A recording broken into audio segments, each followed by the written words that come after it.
Hari Om, Bhagavad Gita, Moksha Sannyasa Yoga, chapter 18, verse 54. Bhagwan Krishna, in the last verse, gave the final list of adjustments required to attain the state of Parabrahma. Normally, the hindrances are ahankara, ego, desire, anger, pride, I and mine, I and mine attitude. All these are hindrances. Bhagavan asked us to get rid of them consciously. Once a person gets rid of them, then he gains absolute peace of mind. Absolute peace of mind. Wherever throughout this world, why there is so much of agitation? Why there are people are throwing stone? Why some country is bombing another country? Everywhere there is no peace of mind. Peace of mind is the only thing which a man requires to lead a happy life. So that state, that peace of mind, if you get that, that is the state which is fit to contemplate upon the Parabrahma. If somebody is bombing, how can you sit silently and then contemplate upon God? Or if your volcanic anger is there in your heart, how can you concentrate on Bhagavan? Impossible. So first you make the adjustments to make the engine run smoothly. Then contemplate upon Parabrahma. Agitated mind cannot concentrate on anything. Living examples we are. You don't have to search anybody who is agitated. Take any instance, every day it is happening. So Bhagavan says, make the required adjustments before sitting to contemplate upon, before sitting in meditation. Now verse 54. Brahma Buddha Prasannatma Na Shochati Na Kankshati Samas Sarveshu Bhuteshu Mad Bhaktim Labate Param. Swami Dayananda Saraswati says, Brahma Bhuta is the one who has recognized himself as Brahman, or one who has gained the knowledge of Brahman. Both are correct. He is a Prasannatma, that is, he is having a cheerful mind. Adi Shankara says, he has gained that state by living a life of Karma Yoga. He has lived a prayerful life with proper attitude and has taken care of all psychological problems. He gets that contemplative mind not by will, but by leading the life of Karma Yoga. That is what Adi Shankara says. He neither grieves for anything nor longs for anything. Na shochati na kankshati. He does not have any regrets for not having any resources or a weak body. I have become old, money is not there, I don't have security, etc. If you take me as an example, I wake up with a long list and it is ever growing like Hanuman's tail. I want this, I want that, I want that, I want this, I want this. Never that list will get reduced. But the person who has gained that contemplative mind, he is not after anything. That is why there is no grief for him. And he is not longing for anything also. He has crossed that stage. He is content with what he has. He does not long for things which he does not have. He sees the oneness in all living beings. Samas sarveshu bhuteshu. He understands what makes him happy, makes others happy. What makes him unhappy makes others unhappy. He lives according to dharma. This is a very, very important. Living according to dharma. He is not controlled by ragadveshas, that is likes and dislikes. Bhagavan says, this person gets the highest devotion to me. Already Bhagavan said there are four types of bhaktas. Artha, distressed person who prays only in difficult situations, like Gajendra Alvar. Only when the crocodile caught his leg, then only he started crying. Otherwise, no Bhagavan. Artharthi, that is, who prays not only in distress, but when he wants something. Artha means money. So, like us. Jingyasu, one who has really want to know the God.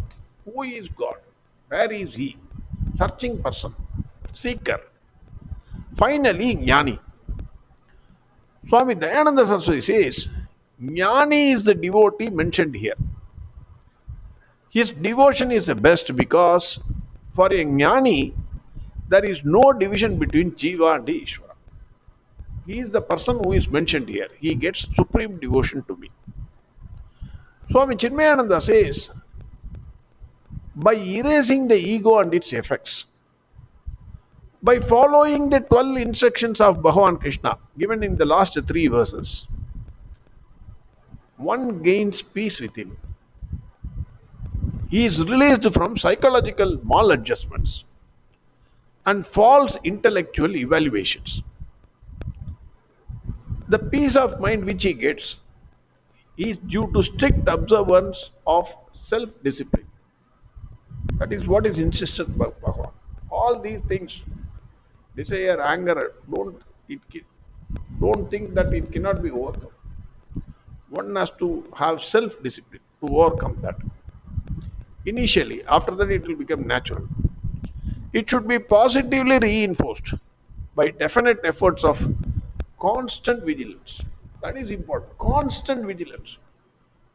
1 second finish, mind will automatically take you somewhere. So one has to maintain constant vigilance. With constant self-effort, the relative peace of mind is to be maintained for longer periods. So first is maintenance for longer period and zealously guarded. Secondly, you have to guard it also. No one can control the outside world. This is very, very important. Everyone invariably tries to control the outside world, outside person. Foolishness. No one can control the outside world. Joys and sorrows will come like waves in everyone's life. Everybody, including, in my opinion, including a sannyasi. He will also face joys and sorrows. We are tossed by the joys and sorrows, whereas sannyasi is not tossed by it. He knows it will come. Yet another will come. Next wave will automatically come. We are all helpless victims before those waves. Swami Chinmayananda says, the sense of agency, that is, I do mentality, may go. That is what ego is erased. By following the instructions, you have erased the ego. I do mentality. But still, the sense of I enjoy mentality will be there. There are two. One is I do, kartrutva. Then I enjoy, bhoktrutva. These two are there. I do has gone, but I enjoy will still remain. It will poison the mind of the meditator. Swamiji gives the following example. There are certain types of worms. When you cut the worm into two, the two become separate. And the two, even though you have cut head and tail separately, you have cut. Two different worms will be there. But it will start living separately and independently. Similarly, If one aspect of ego, that is I do mentality, is conquered, the other aspect, that is I enjoy mentality, may still assert itself. It will still be there. The surviving part, that is I enjoy mentality, will revive within a very short time and develop into a healthier ego, potentially more powerful and dangerous, arising out of the seemingly dead ego. This is the danger. This is the danger. This I enjoy mentality is potentially more powerful and dangerous. So, that also should go. The term Brahma Bhuta here indicates the one who has read well, understood the meaning of the Shastras with regard to absolute reality. This word, according to Swami Chinmayananda, should not be construed as one who has become Brahma. It only means one who has convinced oneself as to the nature and existence of reality as discussed or explained in the Shastras. Once this spiritual truth is understood, the seeker necessarily becomes less agitated. Why? Question is immediately why? All the disturbances of this world enter our life only through the equipment of experiences. That is, we know body, mind, and senses. To the extent the intellect realizes the existence of divine presence, to that extent it is not disturbed by the world of perception, feeling, and thoughts. I repeat, to the extent the intellect realizes the existence of divine presence, to that extent it is not disturbed by the world of perception, feeling, and thoughts. It automatically withdraws from clinging to the matter equipments. Thus, the seeker discovers an inexplicable tranquility within himself. It cannot be explained. The peace of mind, I have peace of mind. How can I explain it to you? A seeker who has gained the knowledge of Brahma through the study and reflection gains the tranquility. His inflated ego gets deflated. He discovers the courage to stand apart from grief and desire. Na shochati na kankshati. He grieves not because he feels no incompleteness in himself. His intellect no longer looks for temporary gratifications arising out of desires or the sense objects. Naturally, one grieves not in life because there are no desires for possession of anything to make his happiness complete. He has no desire because by one drop of water you add to the ocean, ocean is not going to jump. One glass of water you take out of ocean, ocean is not going to regret. It is always full. So where is the question of grieving when you take it out? Where is the question of enjoying when you add it? Same thing for this person. A seeker who has developed an independent source of happiness, which is free from the presence or absence of any external thing, lives in the world with a totally new set of values. He experiences nothing but the constant presence of divine presence everywhere, in all objects and in all beings. Whatever he sees, immediately he will think about it. Like a jeweler, you give him any best ornament, immediately he will look into the quality of the gold. He will not see the design, he will not see the things. He will see only the quality of the gold. Immediately he will put it on fire. Similarly, this person, the Brahma Bhuta, one who has studied and understood the Shastras. He sees nothing but divine presence in all the objects and all the living beings. Naturally, he develops equanimity of vision. When one reality indwells in all beings, electricity is same, whether it is fridge or fan or light or AC or heater. Electricity is same. When one realizes that the one who has the vision of the reality, how can he hate anyone? How can anyone be looked down? Bhagavan alone is recognized in all names and forms.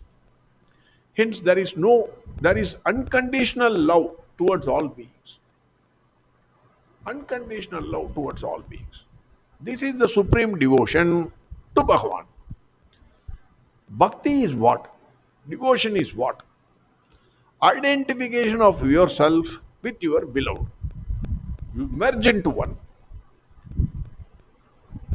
Sir, we are two bodies, but we are only one. Husband and wife used to say. Even though separated by body, we are one. How they are saying? Merging of the self with the beloved. In order to identify with the infinite truth, the seeker must detach himself from the attachments, matter attachments, bodily attachment, not only in the outer world, but also within. Bhagavan in this verse says, by knowing the Brahman, tranquil and happy mind, with the tranquil and happy in the self, he neither grieves nor desires. He sees the same divine presence in all objects and beings, not only in beings, objects also. You give him gold, it does not matter. You give him only the mud, it does not matter. Both have the same value. Both are created by Bhagwan Krishna. So he obtains supreme devotion to me because he knows everything is Bhagavan. Where is anything different from Bhagavan in this world? Brahma Buddha Prasannatma Na Shochati Na Kankshati Samas Sarveshu Bhuteshu Mat Bhaktim Labate Param. Next verse tomorrow. Arihom Sarvam Krishnarpanamastu. Narayana Narayana Narayana Narayana Narayana Narayana Narayana Narayana Narayana Narayana Narayana Narayana Narayana Narayana Narayana Narayana Narayana Narayana